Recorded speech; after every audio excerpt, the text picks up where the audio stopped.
Why? Why do the innocent suffer? Why do my prayers go unanswered?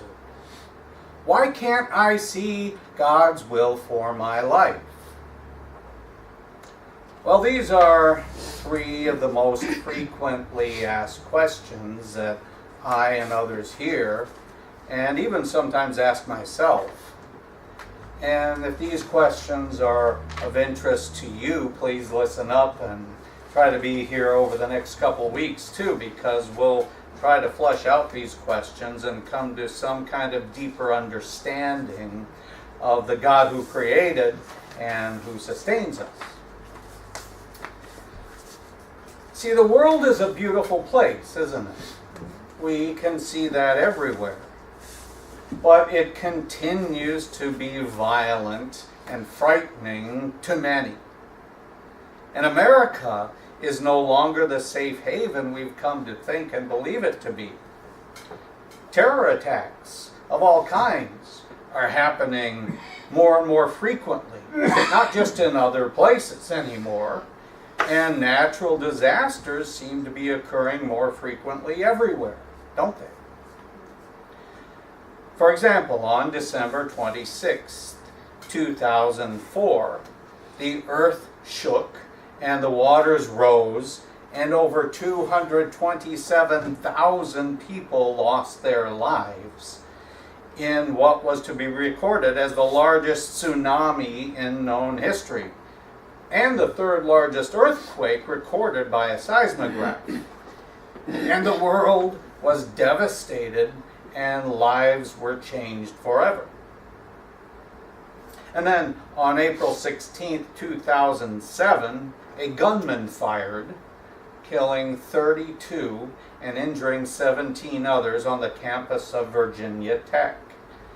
Some people in this area know personally victims of that tragedy.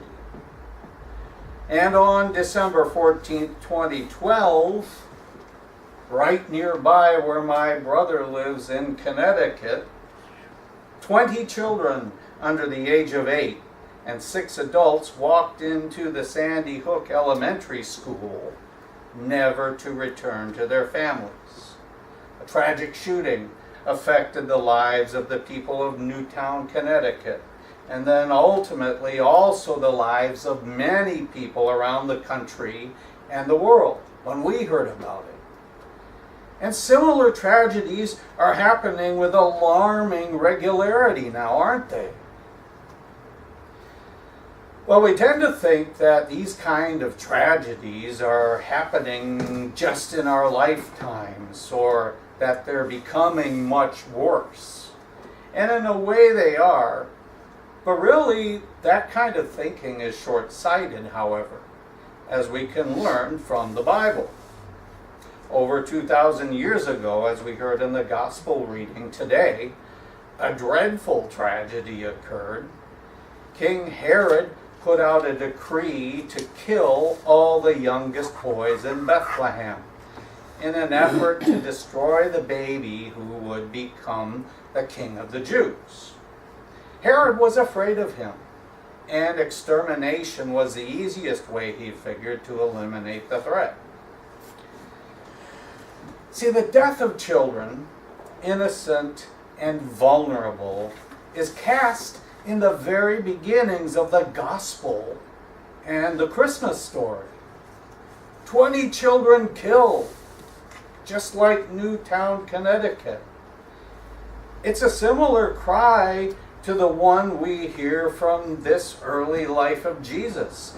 King Herod ordered children under 2 years old to be killed in the Judean village of Bethlehem when he heard from the Magi that a king of the Jews had been born. And historians estimate that in this tiny village, some 20 children were hacked to death because of this madman who was subservient to Rome, and so he was insecure in his own kingship, and he took it out on them. It's nothing new. So here's a point then where a Christian response begins. What is there to be said when something like this happens? Especially when we celebrate the Christmas story about a coming king who will save and shepherd his flock. Or when we look toward the second coming, which mercifully may be sometime soon. But the Christian story and promise is not a shield protecting us from violence, from suffering or pain. As it rains on the just and unjust, it says, it also hails on the just and the unjust. Current Christian ministers and ministries who promote a pain-free life, if one will only follow Jesus, are just plain wrong and may even be called false teachers. That unfortunately just doesn't happen. Before the Bethlehem massacre, back in the time of Noah, a great flood covered the whole earth and killed everyone. Only 8 people were saved on the ark. Countless numbers were wiped out because of their disobedience. And remember the earthquake that shook the whole earth as Jesus breathed his last breath on the cross. See, we're not living in a time when more bad things are happening. The issue today is that we are hearing about them more quickly and more often because of the media and the internet and their ability to get information out more quickly than before, much more efficiently than by using a stone and a chisel, for example. But God often gets put at the center of the blame game, and sometimes Christians go right along with it and blame him too. Now, I'm not making light of any of these situations because they still bring up questions. Why does God allow suffering? Why do bad things happen to good people? Why doesn't God stop tragedies? Where is God in the midst of all the natural disasters and these tragedies? Why do children suffer? Why, God, do people suffer? Well, it's during tragedies such as these that these questions and others seem to surface more, right? I mean, those who aren't faithful begin asking why right away. Why, if we have a loving God, doesn't he stop bad things from happening? And the faithful get caught up in it too, and begin questioning God too. And these are, in fact, though, good questions to be asking. But we need to be careful, too, because sometimes our typical responses to events such as these do more harm than good for those facing such tragedies. When tragedy strikes, Christians often find themselves immediately defending their faith and defending their God. And oftentimes we use reasons and give answers without really thinking them through. How many times have you said to someone, well, everything happens for a reason? Or how about this one? Have you used this? It must have been the will of God. Well, if you really think about it, neither of those statements are comforting to parents who have just lost a 6-month-old child, or to the parents of a teenager recently killed in an auto accident, or as far as that goes, to anyone. So did you ever think as you answer with one of those statements that you are placing the blame on God? You're also convicting the one who has created humanity and sustained this world for so long. And I have to wonder how God feels when we do that. And yes, he does feel when he's accused and convicted of these kinds of heinous acts. as if it's all his plan, his fault.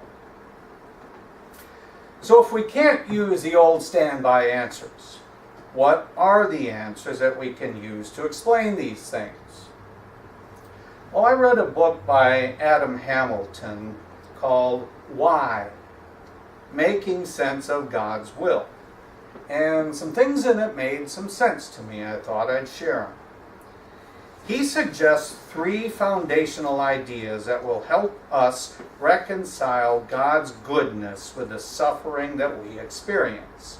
And each of them point back to humanity.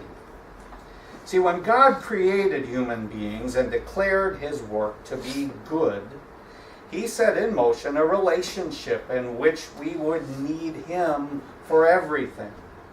That meant that humanity's total dependence would not be on one another, not on material things, and not on anything else, but solely on God. And he gave us dominion over the planet. He put us in charge.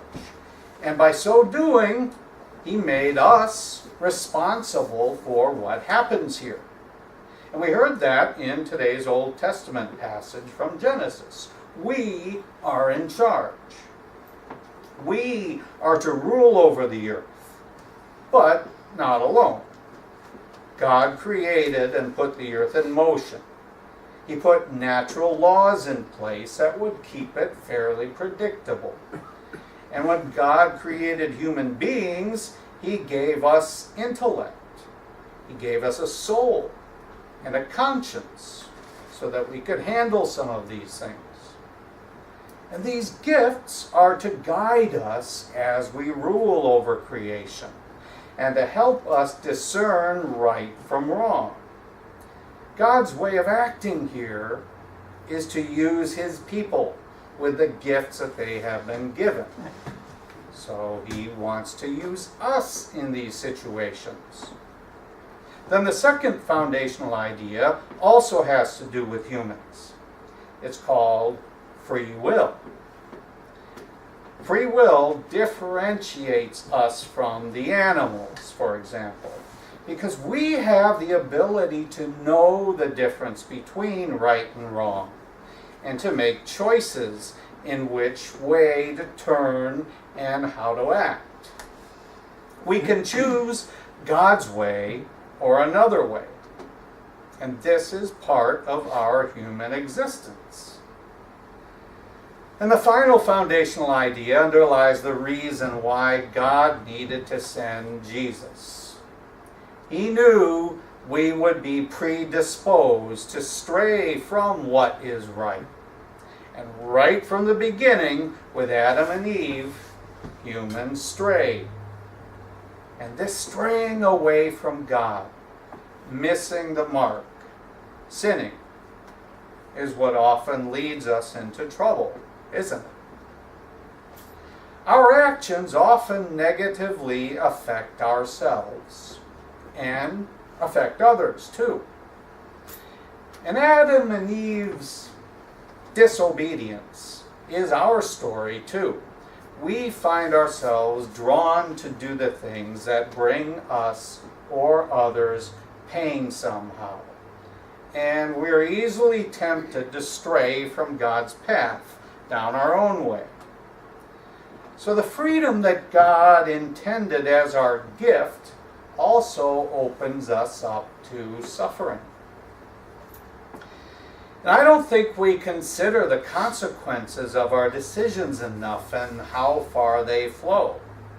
What we do may affect not only ourselves and our families, but can ultimately affect every human and even the earth itself sometimes. Adam Hamilton, who I mentioned a minute ago, shares this story. He says, I always thought that when my children reached the age of 18 that I would no longer worry about them. But as they left our home, I found I was worried about them even more, not less. I worry because at times they think they are indestructible. They do things at times that leave me worried sick. Before they left home, I set up certain rules for them. And I learned that I can't control my children. They will be free. And I can't force them to do what I think is in their best interests. Well, just as parents can't take freedom away from their kids when they're no longer living in their home, God doesn't take away our freedom from us either. Nor does He deliver us from the consequences of our actions or from the actions of others. But He does promise to deliver us and sustain us and force good to come from the painful things that we experience. And that is part of the process of redemption, which is a wonderful thing. My Redeemer, come redeeming. So we see that humans have much to do with pain and suffering. But there are other explanations as well. In the case of natural disasters, we tend to forget that during creation, God wrote formulas and set in motion patterns and processes for the earth so that it could exist and support life in this universe. In the case of earthquakes, for example, we've learned that it is necessary for the earth to release heat from its center. And in order to do this, the earth must move and shift. And sometimes this movement creates beautiful mountains, while other times it causes disastrous earthquakes and tsunamis. Yes, God created the way the earth functions, but He did not do it with the purpose of harming humanity. No, people have learned of these processes, and yet they continue to live by fault lines and along the coastlines. That's their choice, not God's. We have to remember that God is the source of all life, of created systems, of humanity. He gave us free will to choose, and some control through our understanding and decision-making abilities. And then there's sickness. Sickness is not God's way. As Jesus walked this earth, He healed the sick. He didn't make them sicker. Unfortunately, though, just as there are things within the earth that can cause destruction, there are things on this earth that can make us sick. It's not God's will, but rather it's the outcome of living here in a world of fallen creation, a creation that has been altered and deteriorated through our decisions and actions. So we get sick. So what does the Christmas story, the gospel, have to say to us then? Well, its very beginning was shaped by the massacre of little children. Think about it. While the uniqueness of the Christian message is that the God of creation became human, He did so within the world of deep human tragedy in which He was raised. All around Him He saw it. And Jesus is no mythological icon floating in a mirage of wishful thinking like many people seem to think. His world was of real flesh and blood. Jesus' understanding of the inner brokenness of Bethlehem, the inner brokenness of Newtown, goes to the very core of who He is. The kingdom that His kingship brought is gritty and real, and it reaches into our little lives. Jesus is present in moments of grief, when tidal waves catch us by surprise and the ground beneath us shakes and people start shooting. In such times, not surprisingly, we are more open to spiritual insights and comfort, aren't we? Many people who don't go to church suddenly find themselves going to gather around an altar and sing songs of solace and hear words of His peace, because our spirits long for a link with God and a way to transcend our tragedies. And it is here that the tearing of the human soul is mediated and medicated by the balm of His presence. And these broken hearts will mend, yet they will always be scarred. And indeed, the longer we live, the more our beings are covered with wounds and scars, some self-inflicted, others through no fault of our own. But the Bible, from cover to cover, is a history full of complaints and suffering. It is not about a Pollyanna life. Just look at Job, David and the Psalms, the book of Lamentations, and especially Jesus.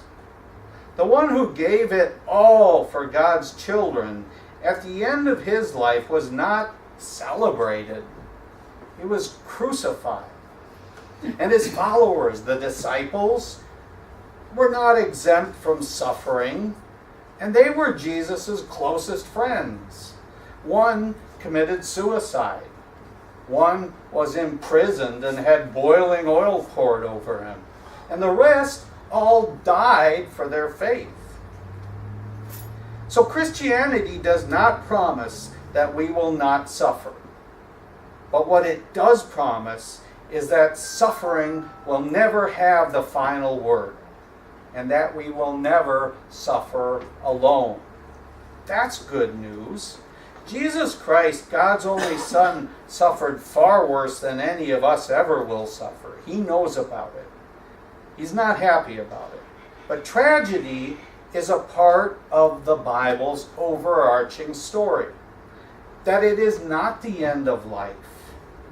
And beyond the confirmation that life goes on is the essential promise of the kingdom that as life begins, eternity is etched into its essence.